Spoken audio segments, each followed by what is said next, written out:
আজকে আমি রান্না করব খুব মজার একটা তরকারি। আসসালামু আলাইকুম, কেমন আছেন ভিউয়ার্স? আমি আজকে এখানে ট্যাংরা মাছ আর শিং মাছ, জাতি মাছ রান্না করব। মাছের ঝোল একদম সাধারণ একটা রান্না, কিন্তু অসাধারণ হয় খেতে, খুবই ভালো লাগে। একদম অল্প মশলা, একটু হলুদ গুঁড়া, মরিচ গুঁড়া, জিরার গুঁড়া, লবণ। আর এখানে আমি কিছু টমেটো সিদ্ধ দিয়ে দিয়েছি, কারণ আমি এই টমেটোগুলা সিজনের টমেটোগুলাই আমি সিদ্ধ করে রেখে দিয়েছি। সারা বছর আমি খাই। এখনের টমেটো আমার ভালো লাগে না বাজার থেকে কিনে এনে খেতে। এই যে মাছগুলা দেখেন, আমি দিয়ে মাছগুলাকে ভালোভাবে কষাই নিব।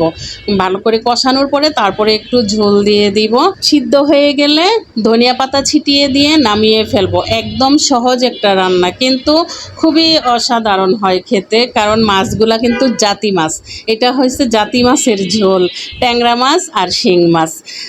এই তো আমার রান্নাটা প্রায় শেষ হয়ে গেছে। আপনাদের কাছে কেমন লাগছে আমাকে একটু কমেন্ট করে জানাবেন।